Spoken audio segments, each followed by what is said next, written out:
happening, Trevor. That happened in Milwaukee not too long ago. That is happening. So when that now becomes the narrative and you're starting to loot, burn, and riot, what did the KKK do? That is not, look, we'll go around in circles. Did you say, what did the KKK do? No, what did they do? When you're saying, listen, Trevor. Wow. Trevor, when you're saying... Greetings, family. Peace and love to you and yours. This is Guru, and thanks for visiting my channel. I started this video off with Tomi Lahren, the short take, just to show you her mentality and what she feels, or what she thinks anyways, of the KKK.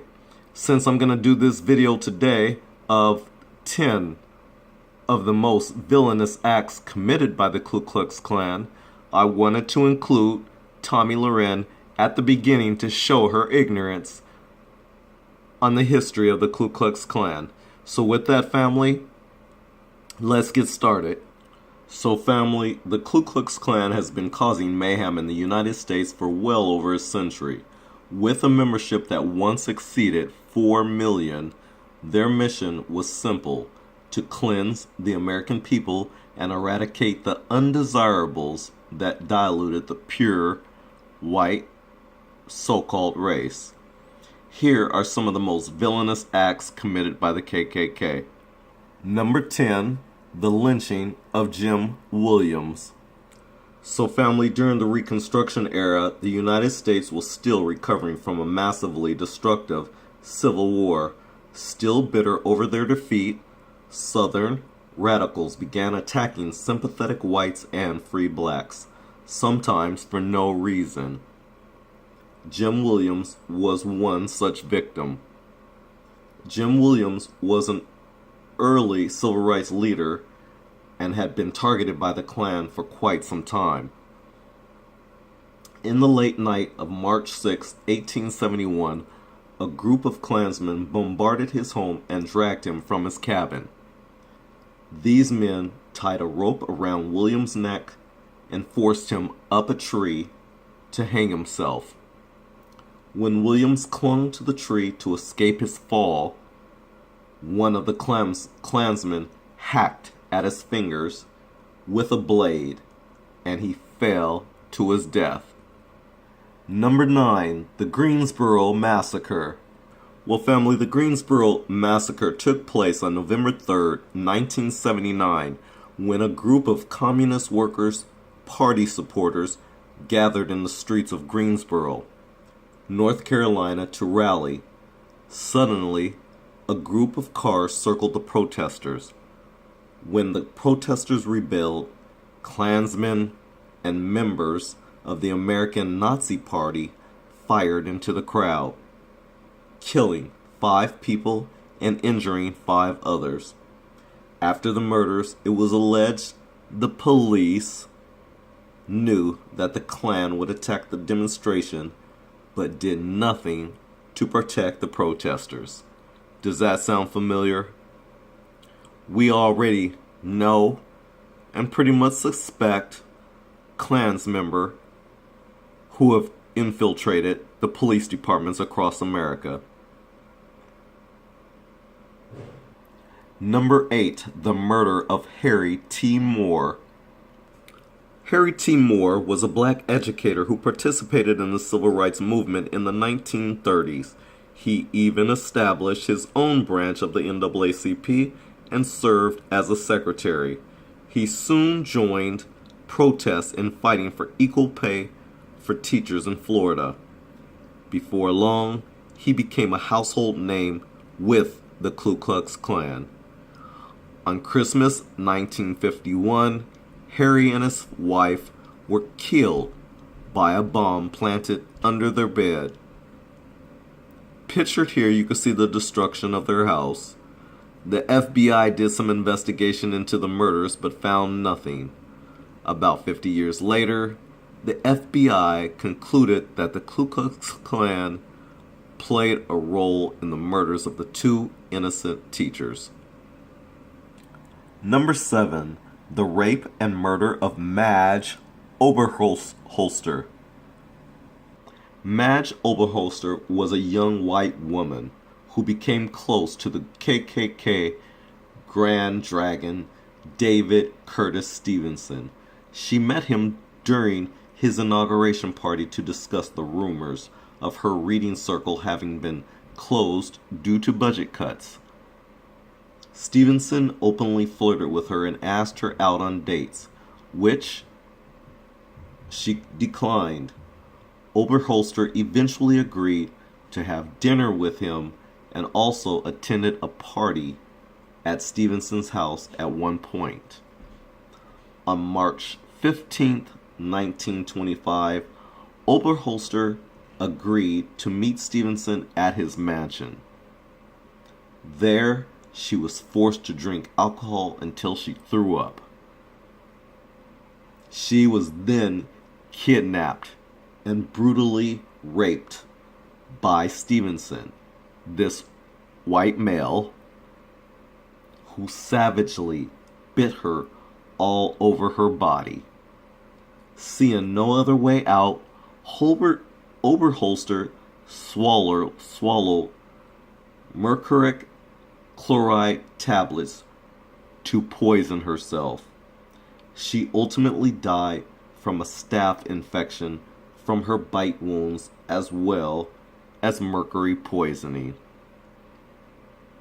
Number 6. The lynching of Wyatt Outlaw. Wyatt Outlaw was a mixed-race man born to a father who was a slave owner.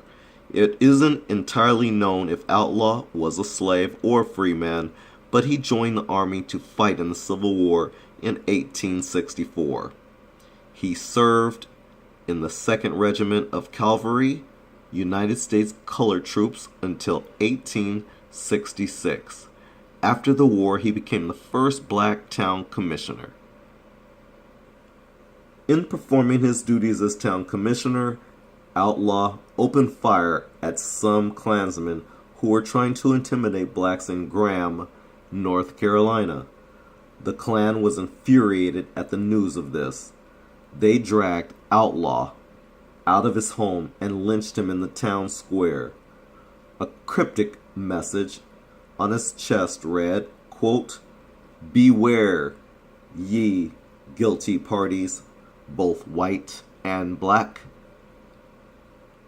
Number 5. The Pulaski Riot. Well, family, in January 1868, a group of Ku Klux Klan members plotted to kill a black man named Calvin Carter. He had apparently insulted the black mistress of a white man named Calvin Lamberth. On January 7th, Carter shot at a man who was warning him that men were looking for him, and the town of Pulaski, Tennessee, erupted into chaos. Carter was cornered in a grocery store along with 8 other black men by 18 Klansmen. Several of the grocery store patrons were armed and managed to hold off the Klansmen. Eventually, the police managed to get both sides to stop shooting. As the grocery store patrons came out, the Klansmen opened fire, killing Carter and one other and injuring several more. No Klansmen were injured. Number 4. The murder of John W. Stevens. John Walter Stevens was a state senator from North Carolina and the recipient of a very harsh and unjust death at the hands of the KKK. Stevens served in the Confederate Army during the Civil War, but he wasn't involved in any direct combat. After the war, he continued his job as a tobacco trader. He was nicknamed Chicken Stevens for shooting a chicken for almost no reason at all. He soon began a life of politics and was widely hated. In 1870, Stevens was confronted at the local courthouse by a group of Klansmen, and to his surprise, they had come to kill him. Stevens had a final request, which was that he may look out the window to see his home and his children playing in the distance. Once this was done, the Klansmen held him down, cut his throat, caught his blood in a bucket, and left his body in the room. Number 3, the Tulsa Race Riot. And family, from this picture, you can see the city is pretty much going up in flames and smoke. In the 1920s, Tulsa, Oklahoma was full of rich, black entrepreneurs, largely due to the discovery of oil in the area. In 1921, a white newspaper reported that a young black male had tried to rape a white woman in an elevator. One newspaper petitioned that the adolescent should be hanged, and many whites and Klansmen followed suit.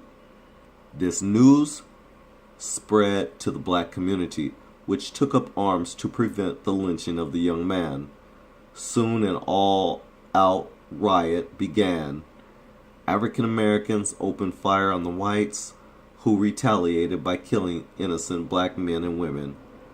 Black survivors claimed that bombs were dropped on their homes, that police officers joined the mob, and that machine guns were fired. Approximately 20 whites were killed, and African American casualties rose to 300. Sadly, all of their insurance claims were denied. Number 2, Lemuel Penn. So family, Lemuel Penn was a U.S. Army Reserve officer who was employed as an assistant superintendent. On July 11, 1964, he and his 2 friends were heading home to Washington, D.C. from 2 weeks of training at Fort Benning in Georgia. The Civil Rights Act of 1964 had recently been passed, and many whites and Klansmen were on edge. Penn knew this, so he instructed the driver to take a more secluded path home. At 4 a.m. near Athens, Georgia, a car full of bitter KKK members confirmed his fears. The men opened fire at Penn's Chevy, and Penn was hit by 2 shotgun blasts. The KKK car sped away, and Penn died instantly. Surprisingly, 2 men were arrested very quickly by police, but they were acquitted by an all-white, all-male jury. Subsequently, another trial was convened, and the 2 shooters were placed behind bars, but only for a short period of time. And then we come to number 1, which is Judge Edward Aaron. So family, Judge Edward Aaron didn't lie. He did suffer, unfortunately. Note that Judge was his first name, not his title. Interesting. So Judge is his first name, Judge Edward Aaron. Interesting. On Labor Day 1957, 7 Klansmen abducted Aaron after stalking him for a long period of time. They beat Aaron with an iron bar and castrated him with a razor. They then proceeded to throw him in the trunk of a car and took him to a creek, where they left him to die. Aaron nearly died from blood loss, but was soon found by police, and he miraculously recovered. 6 of the men were convicted for their crimes. 2 of them received 5-year sentences because they presented evidence to convict 4 others, who were given 20-year sentences. Their sentences were later commuted by George Wallace, the former governor of Alabama. The final Klansman escaped justice entirely.